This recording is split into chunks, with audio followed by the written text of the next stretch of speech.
clyweddawn wnaeth y Prif Weinidog ddatganiad am y trafodaethau diweddara gyda'r grid cenedlaethol am gysylltiad Gogledd Cymru.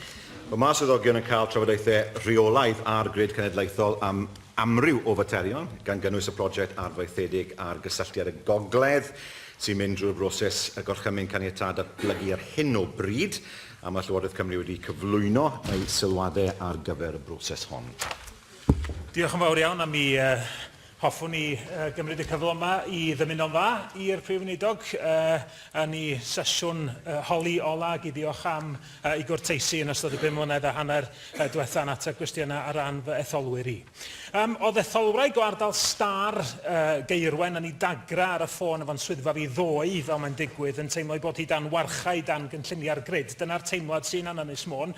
A mae'r grid wrth gwrs yn dal yn groes i dymuniadau pobl yr Ynys a'i chynrychiolwyr etholedig hi am fwrw ymlaen efo codi rhes newydd o Peilonau ar draws yr Ynys. Ac mae'r cynulliad cenedlaethol yma wedi pleidleisio yn erbyn cael Peilonau ac o blaid tanddaearu fel mater o egwyddor.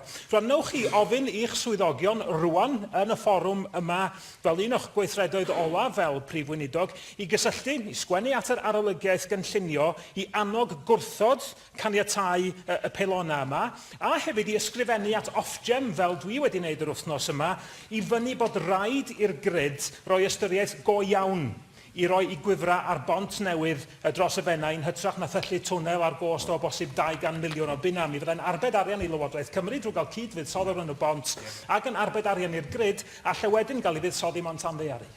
Wel, mi'n cytuno'n hollol dy hwnna. Un o'r problemau sydd wedi bod ym Mhryden dros y blynyddoedd yw does dim digon o ystyriaeth wedi cael ei roi i sicrhau, os mae un prosiect yn mynd mlaen, bod rhywbeth arall yn gallu mynd mlaen o achos hynny. Un enghraifft wrth yw'r ffaith bod gyda ni pont Hafren a dim ond ceir sy'n mynd ar draws y pont a bod dim dec felly i'r rhywffordd yna. Ond gyda'r bont dros y Fenau, holl bwysig i gredu sylweddoli bod hwn yn opsiwn sy'n dda dros ben, mae'n safio arian i bawb, ac wrth gwrs mewn ffordd i sicrhau bod y costau ynglŷn ag adeiladu y bont newydd yn cael ei lleihau. Ynglŷn â'r grid ei hunan, ni yn dal i bwyso'r grid i leihau yr impact o unrhyw llinellau newydd, ac wrth gwrs i sicrhau bod tanddaearu yn cael ei ystyried ynglŷn â materion amgylcheddol a hefyd cymunedol ac wrth gwrs yn ystyried y tanddaearu fel rhywbeth sydd o ddifri. Ac dwi'n deall wrth gwrs y concern sydd gan bobl ar Ynys Môn a dyna pam mae'n holl bwysig bod y grid yn ystyried y ffaith bod rhaid i nhw i feddwl am sicrhau mor belled sy'n bosib bod unrhyw llinellau newydd yn cael eu claddu. Mark Assured.